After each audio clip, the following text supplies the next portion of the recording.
Hey guys, welcome to BP, the Bible Perspective. I want to just answer a quick question. Are there lost books of the Bible?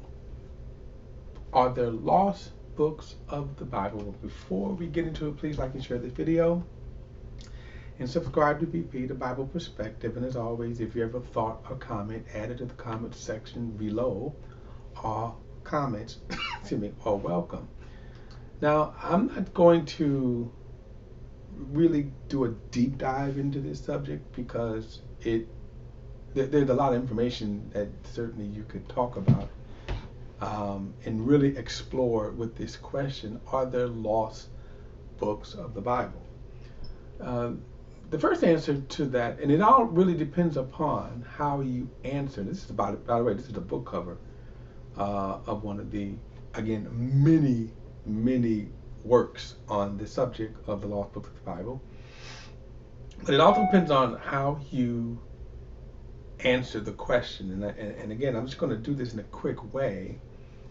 But the first answer is no, there are no lost books of the Bible.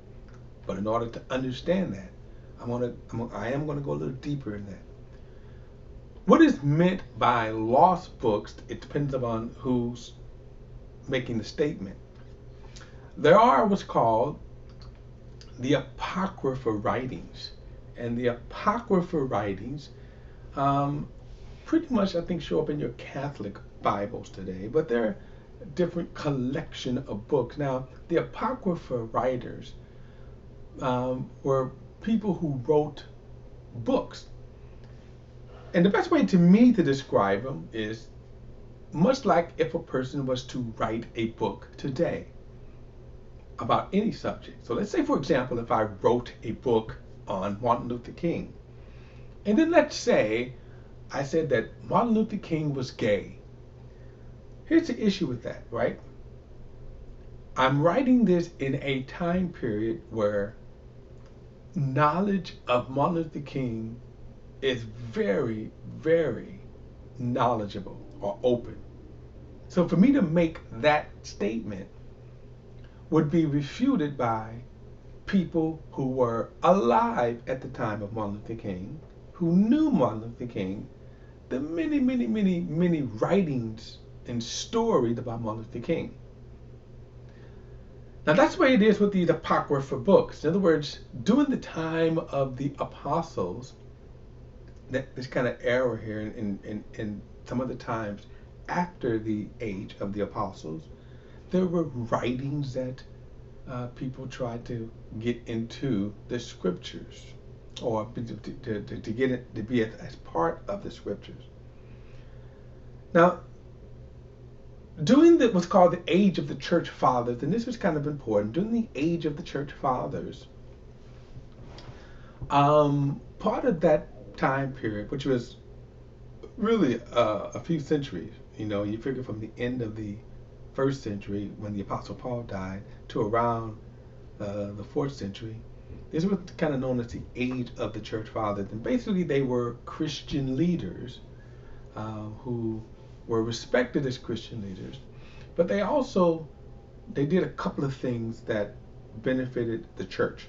One, they kind of gathered all of the writings of the apostles, and then they also deciphered which were true writings of the apostles and which were not. Now, this is where some people accuse the church of rejecting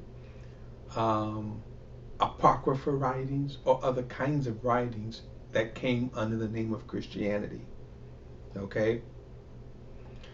Now, there was a test that the church fathers used, or you can say a formula that they used. In other words, people who claim to have written stuff had to meet a criteria, right? In other words, if I say I'm writing and this is called the Book of Peter, and there were books of Peter. For example, some of the names of the Apocrypha writings was Esdras 1 and 2, Tobit, the book of Tobit, Susanna, additions to Esther, Judith, the book of Judith, Wisdom of Solomon, Baruch, the epistle, not the book, but the epistle of Jeremiah. And you can go on and on and on. Maccabees is probably one of the more famous ones. The book of Enoch. There's also called, I believe there's a couple of books with Peter's name on it, and so we can go on from there. Now, some of these books, as I said, make it into some of the Catholic Bibles. If you have a Catholic Bible, you might see some of these writings. By and large, here's one of the reasons why, okay, these books were rejected. They were rejected not because of a conspiracy, or not even because, these people wasn't into the clique, but because they were found to not meet the criteria of the canon of Scripture. And so some of the criteria would be, was this book actually an inspiration by God? Meaning, did it hold the revelation of God? I'm going to get back to that term, revelation, later. But is it consistent with the message of the other known writings of the Bible? Does it have a thus saith the Lord? Is there an association with a known inspired writer or writings of God? Now some of these books fail at those points. So it would be just like, as I said, if I write a book about Martin Luther King, you could ask those very same questions. Who am I to write about Martin Luther King? Did I have an association with Martin Luther King? I didn't. Did I have an association with any of the people who were around Martin Luther King? I don't, right? And furthermore, what is the information that I would have? What information would I have to be able to make such a claim that Martin Luther King was gay? And I would fail at all of those criteria. So people would immediately reject my claim if I was to write that, and I won't. Okay. But such is the same with these apocryphal books and any other writings that claim to be inspired writings, okay, that they fail the test, that some of the content of the writing doesn't meet up with the biblical narrative. Okay, now, as I said, just as you can see, there's a lot that we can go into with each of these books to say this is where they fail at. But there's a lot. Let me kind of go back and now say why, when I say are there lost books, well, on the frame of the apocryphal writings and other writings, they're not lost. They were never inspired writing. They don't meet the criteria. So then you have to say, well, are there writings that could be discovered? We have 66 books of the Bible. And by the way, the Bible is just that. It is a collection of books. The word Bible itself actually means collection of books. Okay? So there are 66 distinct books of the Bible, and we're collected. Now, it's kind of hard for us to sometimes make the difference because we read them usually under one binder. And now, with the printing press, it's easy for us to go from one book or letter to the other. But there are 66 distinct books written over a 1,500-year period of time. Here's what we need to understand. That the Bible itself is God's revelation to his people. It's not even God's revelation to the world. That's why it always chuckles me when I see, it makes me chuckle when I see people who are not Christians, who don't claim to be Christians, trying to explain the Bible. And they do it badly. But God's people, for the most part, are not that better, to our shame. But we first have to understand that the Bible itself is God's revelation to his people. So from Genesis to Revelation, we say it is his revelation, a revelation. What is consistent is the revelation. The revelation is contained in 66 books. So now we can ask the question, are there lost books? And we can say it is possible that there are lost writings of the Bible. We know just by reading the Bible that many people wrote things wrote books, wrote letters that did not make the canon for various reasons. One, we don't have them. So in that respect, they can be lost. So it is very possible that books such as the book of Nathan, Jazzar, right? These kind of prophets who in it is said to be these books, right? In other words, there are writings when you read, it says this is contained in the book of Jazzar or the book of Nathan and other writings, other prophets. So is it possible that an archaeological find could find a letter of the book of Nathan or the book of Jazzar? Sure, it could be. So then if that was to happen, you could then submit that to a test or the criteria. So for example, one of the reasons why you may have the book of some of the apocryphal books fail is because they kind of is. I'll give you another example, and this is kind of me being funny, but this is an example. Think about a lot of the movies of Jesus. So one of the most popular movies today is called The Chosen. So in that respect, I'll get this.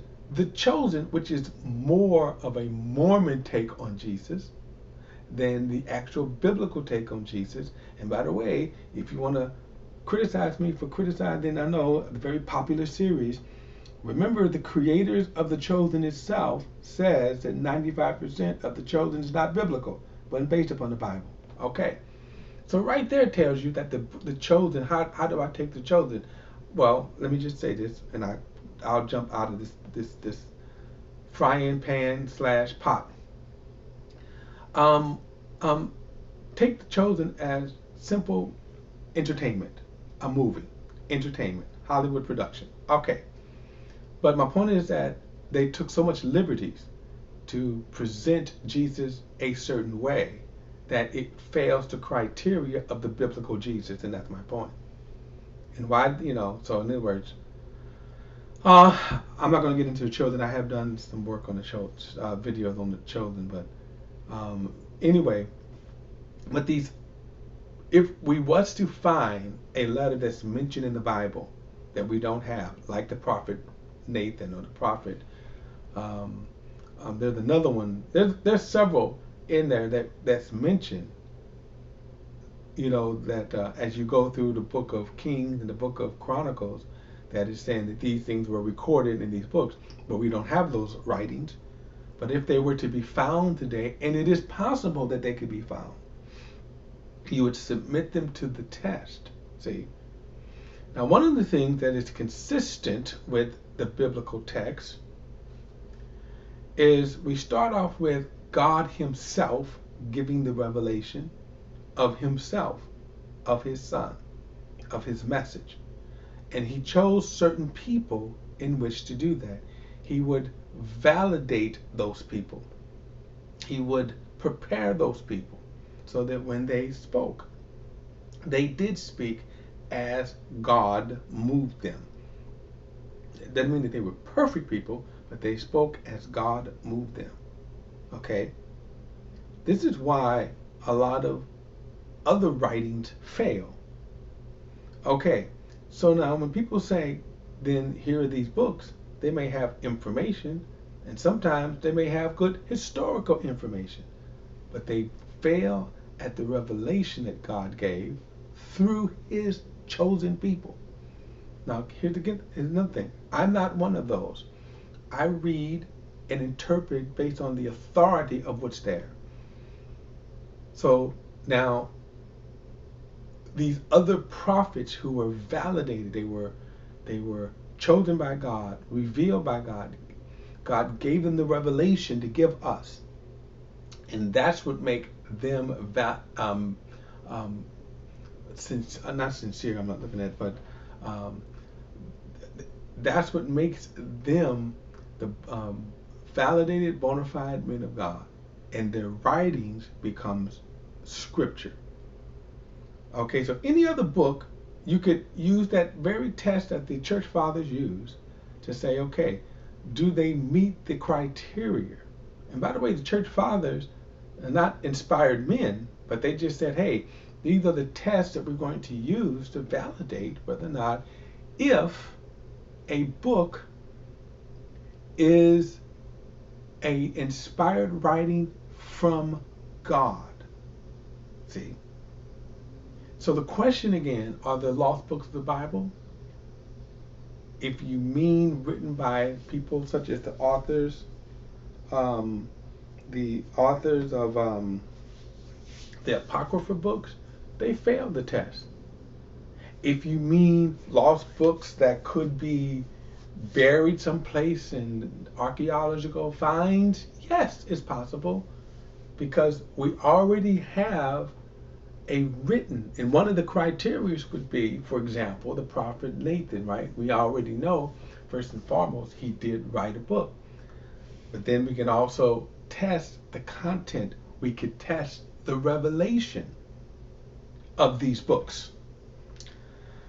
So the answer to the question, yes, there could be lost books of the Bible. In other words, nowhere in Scripture did it say that we only have 66 books. However, all the 66 books have the consistent thread of revelations that ties them all together. Okay? So that if we was to find the book of Jazzar, if we was to find the book of Nathan, right? Then could they be added to the 66 books? Sure they could, if they meet the criteria of the inspired revelation as coming from God. And here's the thing. So there would be no statements, no story that would contradict what is already revealed by God's revelation. All right, guys, look, that is my perspective, my short treatment on this subject. Love to hear your thoughts, your opinions. Add them to the comment section. And remember, all comments are welcome. Don't forget to like and share this video and hit that subscribe button. Till next time, I'll see you then.